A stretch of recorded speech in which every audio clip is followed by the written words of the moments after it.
the 12th of March 2012. This is Capital FM Online TV News.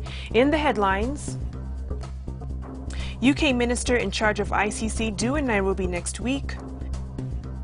Sacked health workers seek audience with Raila.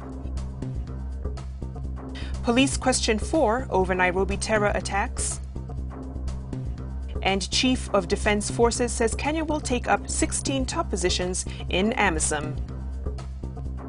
Good evening, I'm Victoria Rubadiri. The United Kingdom's minister responsible for the International Criminal Court will be in Nairobi next week for talks with the government amid reports that his country was behind a conspiracy to have President Mwai Kibaki indicted at the Hague Court over post-election violence. Henry Bellingham is expected in Nairobi on Tuesday for a two-day official visit. Foreign Affairs Minister Moses Wetangula says Bellingham will meet top government officials. The British High Commission in Nairobi has dismissed false allegations made in Parliament on Thursday, accusing the UK of conspiring to have President Mwai Kibaki face trial at the ICC. The High Commission termed the allegations made in Parliament by Yatta Member of Parliament Charles Kilonzo as a smear campaign. Police are still holding a suspected terrorist who was arrested alongside 3 minors over Saturday's grenade attacks that left 6 people dead and over 60 wounded in Nairobi. Police are still holding a suspected terrorist who was arrested alongside 3 minors over Saturday's grenade attacks that left 6 people dead and over 60 wounded in Nairobi. Sylvester Opio, aka Musa Osodo, was arrested alongside 3 boys aged between 13 and 16 as they helped Opio to move houses in Umoja Estate. Opio has been on the terror watch list since December last year when police headquarters released his photograph and branded him a most dangerous man before he presented himself for questioning and was released.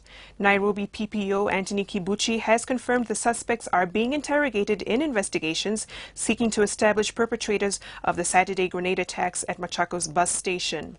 Chacha Mwita, the lawyer representing Opio, has protested that he has not been able to access his client and the minors who spent the night at the Kilimani police station before they were picked up by the anti-terrorism police officers for further questioning this morning.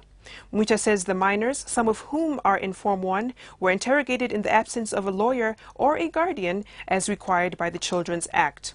Police have been interrogating Opio and 3 minors on their whereabouts before and after the grenades that were hurled at the crowd at the bus station.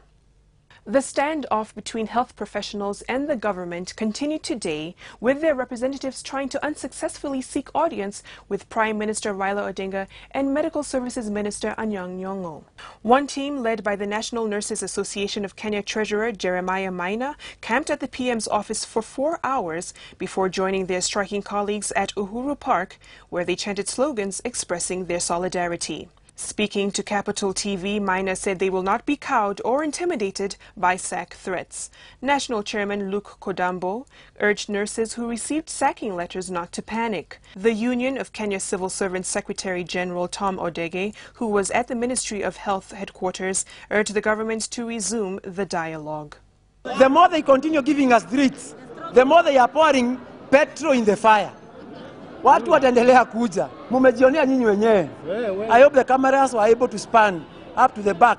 Chief of Defense Forces Julius Karangi says Kenya will take up 16 top positions in a reorganized AMISOM headquarters. Briefing the House Committee on Defense and Foreign Relation on the resolutions of the weekend's meeting of the regional military generals with troops deployed in Somalia, Karangi said that Kenya will host one of the 2 deputy commanders as well as the position of information and intelligence. He assured the House Committee that the meeting, which took place in Addis Ababa, will not diminish KDF's clout, adding that the new format will be broken into 4 sectors, with Kenya manning part of the Eastern Bloc till River Juba.